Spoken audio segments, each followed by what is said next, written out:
The following lesson is linked to Learning Outcome 2, Reading and Viewing, and addresses the assessment standard that requires learners to explain the meaning of a wide range of written, visual, audio, and audiovisual texts. Learners should be able to recognize the writer's and/or the character's viewpoint and give supporting evidence from the text. Recognize the socio-political and cultural backgrounds of texts with assistance.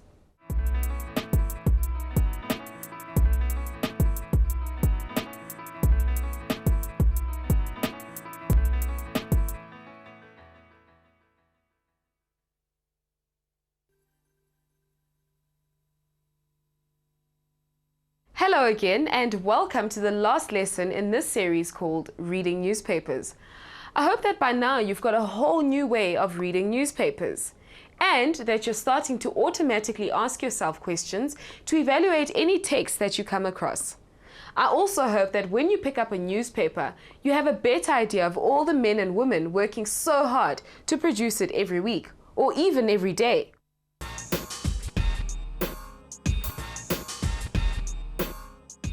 By the end of this lesson, you should be able to list the skills, characteristics, and attitudes that are important for a career in journalism. The newspaper industry depends on having intelligent and informed people working as journalists, editors, photographers, and sub-editors. Do you think you'd be interested in a career in journalism? Well, let's hear it from our experts about what they consider to be the vital skills and attitudes for people wanting to get into journalism as a career.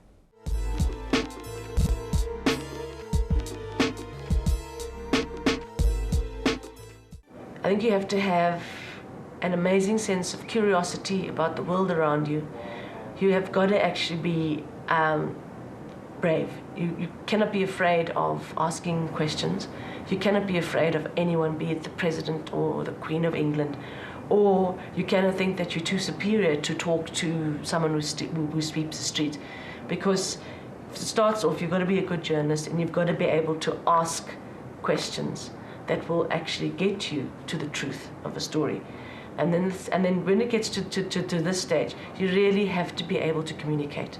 It's constant communication. You're going to have to stand up for yourself. You're going to have to argue on behalf of the story that you believe should be in the newspaper. You're going to have to, you have to know what's happening in your country and what's happening in the world around you.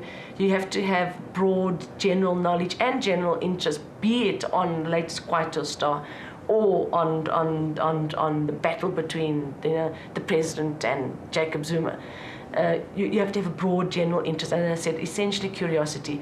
But really, people skills are ultimately what matter in the end as well.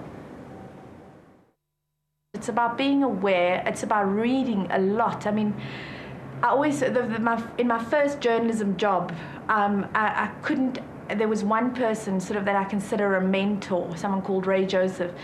He couldn't impress upon me more the importance and significance of reading. Because if you read, you're armed with a certain amount of information, and when you pick up the next piece or when you hear something, you can add to the information that you've already acquired. I think that you need to be hungry, you need to be insatiably curious, you need to have the ability to not take things at face value, to kind of read into what people tell you, into how people tell you things. But I think overwhelmingly, if you want to be a journalist, accept the fact that you're never going to be rich. The most of us get into it for the heart. There's nothing more rewarding than catching a bad guy, or working on a story where nobody wants to talk to you, and then one day, with perseverance, you just didn't give up. Even when your news editor told you, dump it, it's not working, you kept going and you finally got that break on the story. There is absolutely nothing more satisfying than that, especially if you're working on a story that you know will impact on the lives of people out there. A person who knows his stuff or her stuff, person who reads, who's up to date with events, both locally and internationally. He must read, he must listen to radio, he's on top of the topical issues of that week, of that year.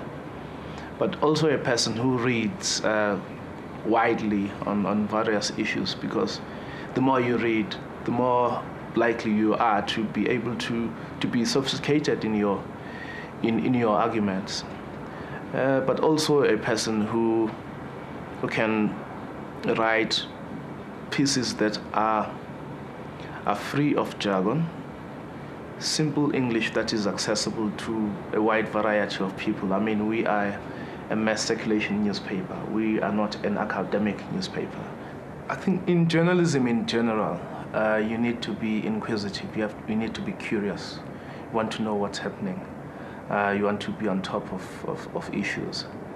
But with regard to my section of the paper, it's a more serious section of the paper where people are allowed to write at length, and they are writing about very serious topics. So you need a sober-minded person who thinks ahead. So, that's what it takes to be a good news journalist. But what if you're interested in being a good news photographer?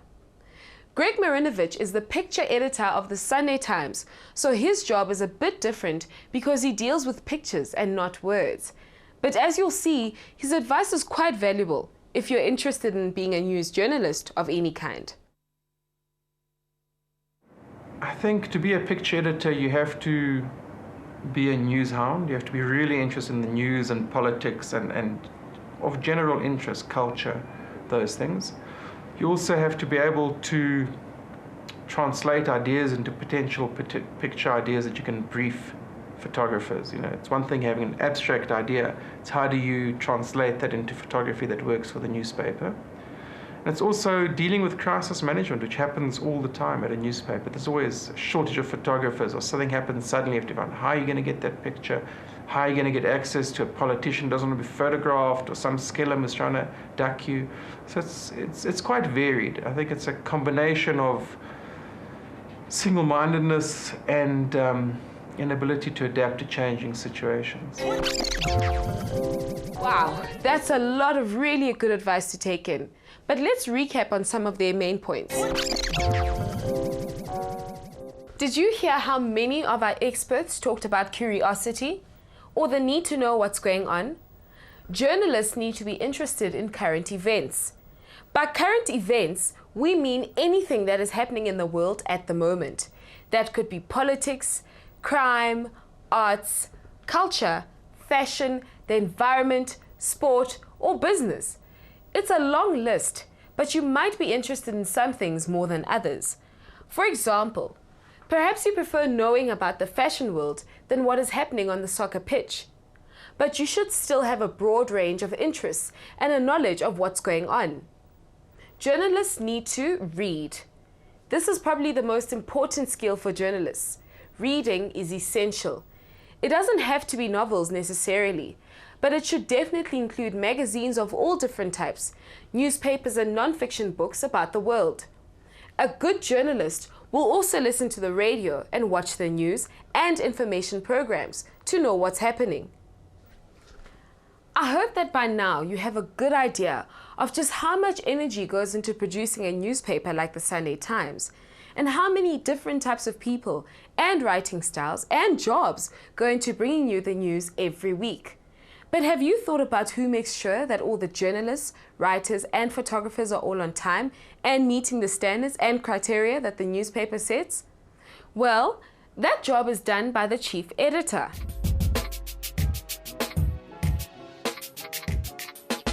Let's recap the different sections of the newspaper that we've covered in these lessons and remind ourselves about the most important criteria for good writing in these categories.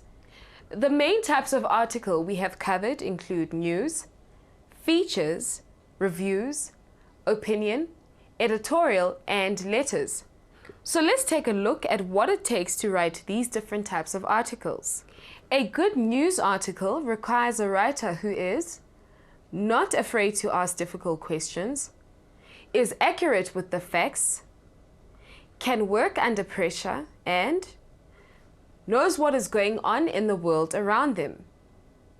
Next, we looked at features, and we learned that to be a feature writer, you need to do more in-depth analysis into the subject, write longer and more detailed articles, and capture the reader's imagination. Then we move forward towards more subjective types of articles.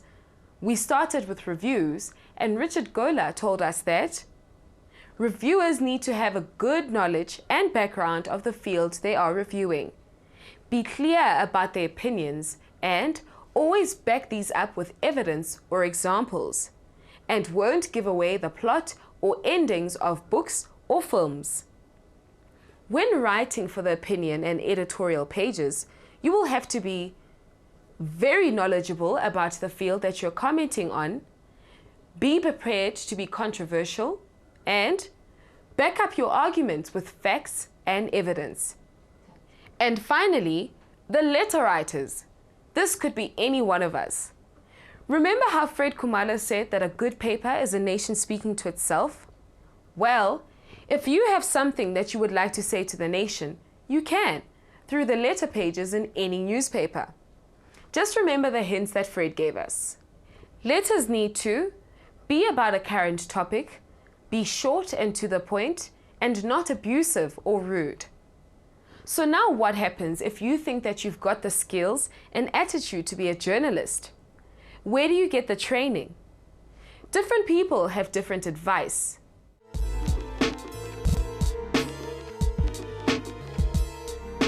I think the most important thing is to spend some time in the environment and see if it's something that you are suited to. It takes a lot of tenacity and drive, almost obsession, to succeed at the top level. Obviously, there's different levels you can aim at. I think you have to persevere. It's a very popular field at the moment, so there are lots of people out there. There's a lot of competition, but you have to keep on at it. And you don't necessarily have to study. You don't necessarily have to go the university route. But I think if you have the ambition and you have the focus, yeah, then you can get into it. South Africa has some excellent university, college and technikon courses that will give you the skills to become a journalist. But there are lots of other ways into the industry. For example, many newspapers have what is called a Cadet Program. This is a training program for young journalists with no experience. It is like an apprenticeship and you learn on the job. The best way to find out about these kinds of cadet programs or internships is to get hold of your local newspaper and ask them for more information. That brings us to the end of this series of lessons on reading newspapers. But before we say goodbye, here's our last task.